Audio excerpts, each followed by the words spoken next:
Welcome back, guys. Thanks for tuning in. Thanks for taking the time to spend a little time with me. I always appreciate that, guys. Appreciate you coming back to Terrible Towel Tuesday. So let's go ahead and get it cracking, guys. I'm not going to hold you too long. Hopefully, I always say that right. But let's go ahead and get it cracking and talk about Week 1 against the Washington Redskins. All right, now first and foremost, guys, here's a little concern that a lot of Steelers fans have. You know, you watch that game and you see that we got started kind of slow. It seems like we do that quite often. I know Big Ben and Todd Haley have also talked about getting a faster start. Because as you can see last night, man, it looks like one of those games. The offense is not really going the way they want to. And then, you know, the Redskins are able to drive down the field. We hold them to 3, yes. But I still don't like the amount of yardage overall. If you look at the amount of yardage that we gave up, I think Kirk Cousins threw for like 329. Don't necessarily like or definitely don't love the yardage that we're giving up. But that it started to look like one of those games. Jordan Reed was going early. And then I real quickly, I started to notice what type of game we were playing. We were giving them the middle of the field. We were zoning everything off on the deep end. A lot of times sending only 4 guys or 3 guys at the line of scrimmage. And we were just zoning everything, keeping everything in front of us. Now, why did we do that? My guess would be because of the amount of weapons that the Washington Redskins offense actually has. They actually have the potential, guys, to be a potent offense. I didn't realize they had so many people. If you take a look at it, of course you know Jordan Reed, and then Deshaun Jackson, Pierre Garçon, Crowder, the guy, number 80. His name is Crowder. I can't remember his first name. Number 14, I can't remember his name, but then they got Dotson. I mean, they got some weapons. You know, Matt Jones in the backfield. Kirk Cousins is not that bad. So maybe we felt like we didn't have the, capability to, to pretty much play them from a man standpoint or what have you. Whatever the case may be, that was clearly what we were trying to do. Now, here's some more feedback real quick. I would like to see a little more pressure. I did see that there was times that we were making, the pocket get small or collapse the pocket, so to speak, but Kirk Cousins still had a lot of time to pass. I like what I saw out of Chicolo, getting around the edge. So now we just got to get him to, shrink that space a little bit. It's much like what Jarvis Jones used to do when he first came in the league. He would get around, but, the tackle would just kick him out. So, all in all, those guys played pretty well, considering, just getting the ball out of Kirk Cousins' hands. But again, he was successful, he passed for over 300 yards. But at the end of the day, excuse me, guys, my nose is itching. But at the end of the day, we did what we had to do defensively. We killed the run. I mean, clearly the Steelers, as of right now, it looks like we're going to be pretty good against the run. But we'll see when we get, against some more competition. But those are just things that jumped out.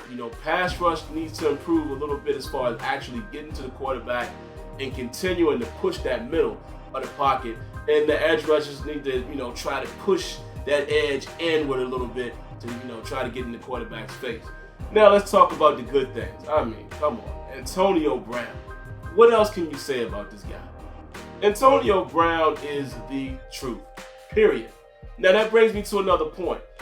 The Redskins decided to keep Josh Norman on one side and Breeland on the other side. Now, what did we find out?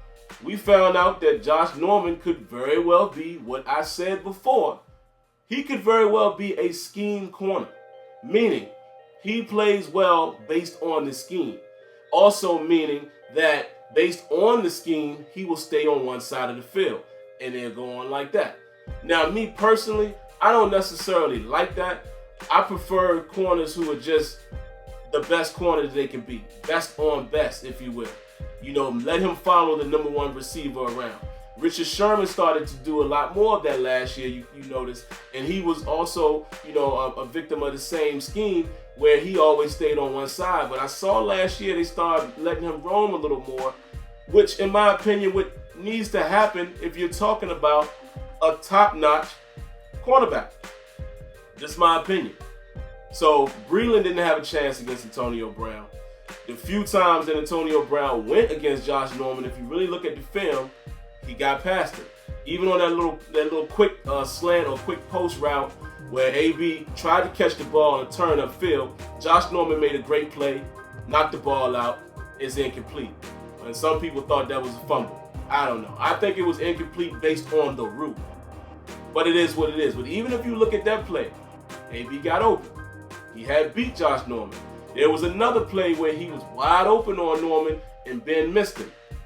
So it's, I don't know. I can't go as far as saying that he didn't do a good job against AB. I can't go as far as saying that he's not going to be a great corner for the Redskins. I just don't know. At this point, I just don't know. We didn't see enough, and like I said, what I didn't like the fact that they didn't let him roam around. That's what everybody was waiting to see, and the Redskins decided to allow Breland to get torched over and over and over because Antonio Brown was absolutely phenomenal in his performance. Big Ben, the way he's moving in the pocket and, stepping up in the pocket, throwing the ball on the run. Everything looked very good, very clean last night. We didn't take any sacks. There was a couple pressures, but Ben got rid of the ball or what have you. That's all you can ask for. The offensive line played very well. DeAngelo Williams played his behind off. This guy, just like last year, when he comes in for Le'Veon Bell, it's like we're not losing much. You know what I'm saying? DeAngelo Williams is the most productive 33-year-old running back, I've seen in recent years. And remember that play when he split the two defenders? He did the little quick juke between the two defenders and runs in for the touchdown. Just phenomenal. Everything was clicking last night. And like I said, the defense for the most part looks pretty well in the scheme that we were running. Now, I want to see how we're going to play guys going forward. I don't know if we're going to do as much zone, maybe. But we'll see. Maybe, our coaches know something that we don't. Maybe those are the type of corners and the talent that we have that can allow us to do that. Sean Davis did pretty well, starting. Proud for him, being a rookie. Artie Burns did get in a little late in the game, had a few possessions, did his job for the most part, didn't give up anything from what I saw. But, those guys are still going to have to come around a little bit. But everybody, man, was playing very well. Ryan Shazier looked phenomenal last night in the time that he was in the game. The interception, how he's able to drop deep in coverage like that. Loved it. I loved what I saw out of the defense as a whole. Like I said, we still gave up a lot of passing yards. But as far as, the bend but don't break or, keep contained, fine with me. We did a good job. Now, Shazier did nick up his knee a little bit. I don't know how bad it is. I did see him standing on the sidelines after the game.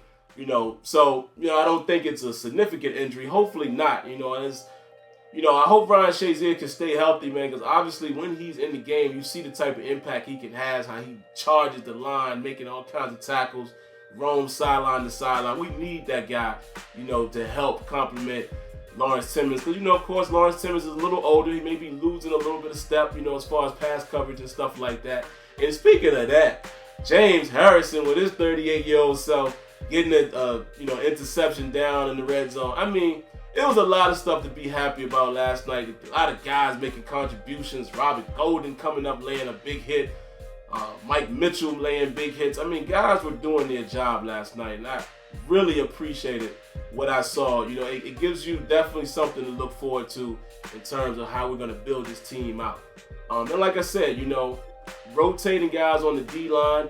I didn't get a huge look at Javon Hargraves. I know he started and played pretty well, but I didn't really get a huge look at him, and I didn't notice him jump out on any plays. But like I said, we held those guys to 27 yards on the ground as far as, Matt Jones. So that would let me know that guys were doing their job. So I'm cool with that. But like I said, man, I did see some things that we could definitely work on, but you can't be upset with that effort. The goal is 30 points per game by the offense. We put up 38. There you go. We're still without a lot of our weapons. Oh, before I go, I can't forget my guy Eli Rogers. Did I not say that Eli Rogers was going to be a special talent for us this year? You see how this guy plays, man? He mimics Antonio Brown, which is scary for opposing defenses. Had about, 4 or 5 catches or whatever, about 60-something yards, but they were nice, big catches. Had a nice big catch that Ben threw to him.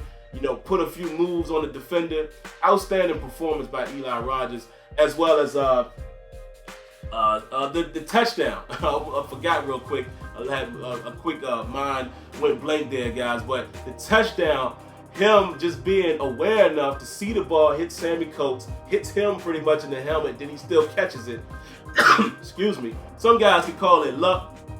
Maybe it was, but like I said, him having focus enough to keep his eyes on the ball and being aware, that was phenomenal to see that. And Sammy Coates stepped up as well. He made a couple of big catches. So, like I said, man, everyone made contributions last night. I'm looking forward to seeing how we're going to integrate Justin Gilbert into the fold. I know he hasn't been there that long. Him and Artie Burns. Artie Burns as well, he's been there, but he hasn't played a lot. But it was good to see Artie Burns get in the game, and make, get some plays in, get some reps in. So we may have a promising young defense on our hands, guys. Again, we have to wait and see until we play some more competition. Not taking anything away from the Redskins, but it was good to see them play that well against a potentially potent offense. It was great to see that. But we got Cincinnati next week. We got A.J. Green. They know us, we know them. We know they're going to have a pretty solid defense. There's a lot of rivalry right there. So that's going to be another test for us. We got them in Heinz Field. So we'll see, guys. But that's pretty much all I got, man. If I forgot anything, guys, that was significant, please leave it in the comments and let me know how you feel. What did you feel about the game and what you saw? And overall, how do you feel about, how the team looks? And last thing I'm going to say, I see so many people making, derogatory comments towards Antonio Brown's dance. And I'm not going to say what they're saying, but come on. Come on. I mean, how come every time you see somebody do something a little bit out of the way in your mind, you got to go to that tactic and start calling them out their name? And y'all know what people are saying. Come on, man. It's a touchdown celebration. It's meant to be funny. Nobody said anything like that when T.O. had pom-poms and was cheering with the cheerleaders. Does that make him a woman? I mean, come on. Just kill all of that noise, man. It was just meant to be funny. But it's just funny to see, people attack somebody.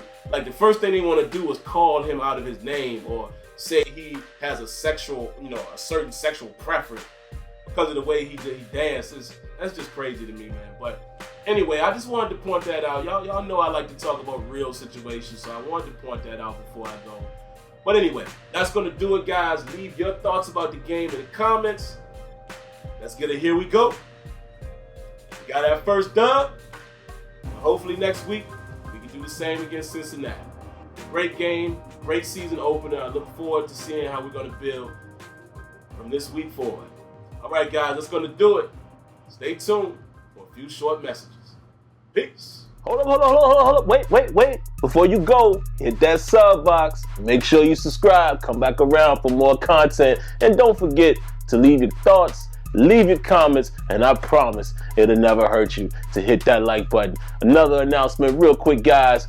Sim Standard Radio has now moved here to YouTube via Google Hangout. Come check us out right here every Thursday night at 8 p.m. Eastern.